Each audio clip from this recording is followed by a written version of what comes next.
I am here in Kikar HaChatufim, Hostage Square, with Lizzie Sawetsky, who is known to all of us already as a most incredible activist and social media personality. And I just wanted to ask you, Lizzie, you have been coming to Israel throughout the war. Yeah, How are you feeling about the news today? I feel incredible. I think that Jewish people across the world, especially the entire nation of Israel, we've been holding our breath for 2 years. I was here on October 7th, 2023 with my family. To be here now and hear this news and know we're, God willing, going to be here when the hostages come home, it's a full circle moment. And this is what we've been working for day in, day out, praying our hearts out for. I mean, it's euphoric.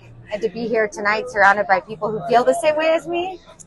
And I'm bitching and moaning about Israel is also a nice thing. Yeah, it's very refreshing.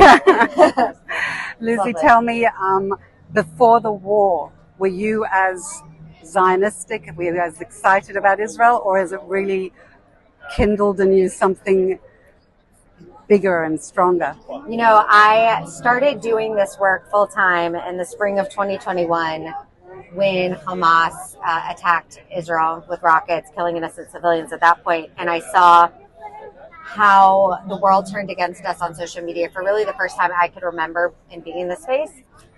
But I will tell you that the past 2 years doing this work has made me fall in love with Israel even more. I didn't know it was possible, but I just feel it in my bones in such a intrinsic way that I am this land. This land is me. So And these people are you. these people are me. And even when we disagree, this is my family and this is my home. And there's really no place in the world that I'd rather be. Do you feel that the anti-Semitism that you've experienced in America has pushed you even more towards Israel? Absolutely. I think that the thing about October 7th was, for the first time in our lives, we had really been privileged to grow up as Jews during the Golden Age. For the first time after October 7th, I felt the level of vulnerability that we truly have as the Jewish people in the diaspora, but also the level of vulnerability that Israel had. I had been very naive. I think I had always thought that Israel was indestructible. That's just how I was raised, what my beliefs were about us. And so to feel that level of vulnerability about both the Jewish people outside of Israel and Israel itself was very scary. And it made me want to put all of my bets on the land of Israel. Because if I can't feel safe as a Jew in the outside world, then I better be able to feel safe here. So I'm going to do everything I can. And I don't care if you like it or not, I just want to survive. Do you feel strong when you're in Israel? Oh yeah, just being surrounded by the most resilient people in the world who literally, pick themselves up after the worst day in the country's history. How can I not?